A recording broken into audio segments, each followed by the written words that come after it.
Imagine being born a slave. You have no freedom, no power, no control over your own body. Your life belongs to someone else. Most people would break under such conditions, but one man turned slavery into strength. His name was Epictetus, and he would become one of the greatest philosophers in history. Epictetus was born around 50 AD in what is now Turkey. From the moment he came into this world, his fate was sealed. He was a slave. He belonged to a wealthy Roman who treated him harshly. Some stories say his master even broke his leg, leaving him disabled for life. But instead of drowning in bitterness, Epictetus made a choice. He realized, "You may control my body, but not my mind." Even as a slave, Epictetus found ways to learn.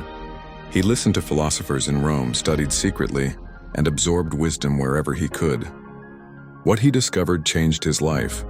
Real freedom doesn't come from wealth, status, or power. Real freedom comes from mastering your own mind.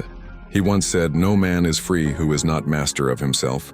Eventually, Epictetus gained his freedom.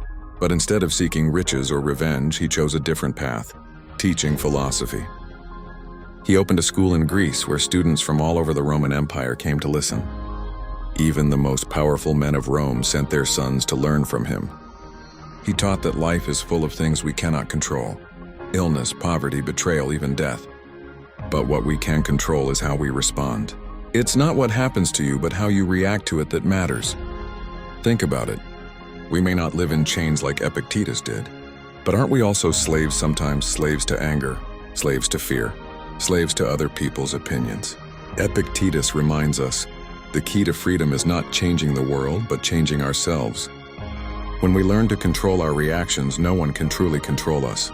Epictetus never wrote a single book, but his students recorded his teachings in the Discourses and the Enchiridion, a handbook for living with wisdom and strength.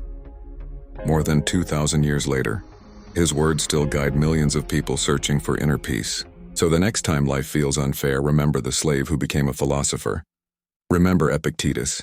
And remember that no matter what chains the world puts on you, your mind is always free.